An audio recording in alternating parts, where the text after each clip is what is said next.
Oyonnax vient chercher l'exploit à Jean Alric. Les Aubugistes n'ont plus gagné à Aurillac depuis le 1er avril 2005. Et les Cantalous tiennent à leur longue invincibilité à domicile. Mais depuis quelques semaines, les coéquipiers de Petit Jean doutent, même dans leur antre. En début de match, les joueurs de l'Ain dominent la mêlée, mais en fin de première période, le Saka reprend le dessus. Le capitaine aurillacois permet à son équipe de mener au score pour la première fois de la partie, après 37 minutes de jeu. Les Oyomènes ne lâchent rien, si ce n'est le ballon sur cette action. Derrière, c'est confus, mais les Auvergnats évitent l'en avant. Lilo Mayava en profite, il élimine plusieurs adversaires, avance avant de servir de façon acrobatique Loitoa. L'ailier progresse d'une vingtaine de mètres et rend le ballon au centre samoan.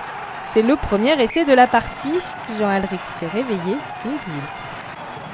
La contre-attaque de Lilo Mayava est superbe. Le Samoa est à l'origine et à la conclusion de cette action.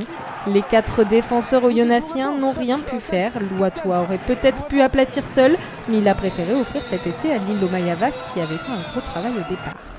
Grâce à son centre, Aurillac mène donc de 10 points à la pause, 16-6. En début de seconde période, les Cantalous restent sur leur bonne dynamique. Pas question de céder dans leur antre. Ravaille, arrivé le mois dernier dans le Cantal, déchire la défense aubugiste. Il avance quasiment jusqu'aux 22 mètres. Avec Boissé, ça écarte rapidement.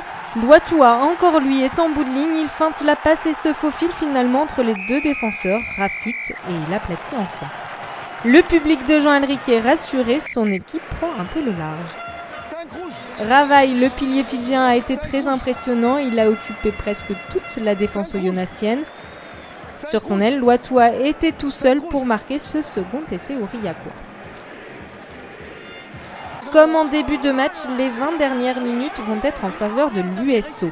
Le Saka tient au pré, alors Hall écarte sur son ouvreur. Botica, arrivé de Montpellier comme joker médical de Gondran, remet intérieur pour Vaud.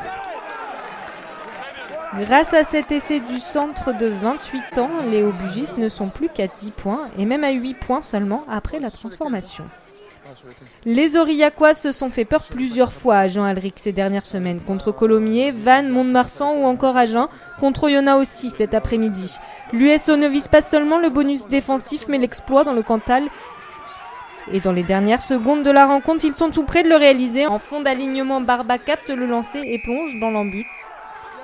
Le banc oyonnacien laisse exploser sa joie, mais il faut que Botica passe la transformation pour l'emporter. L'essai de Barba ne suffit pas à lui tout seul. Ils sont encore à 2 points de la victoire.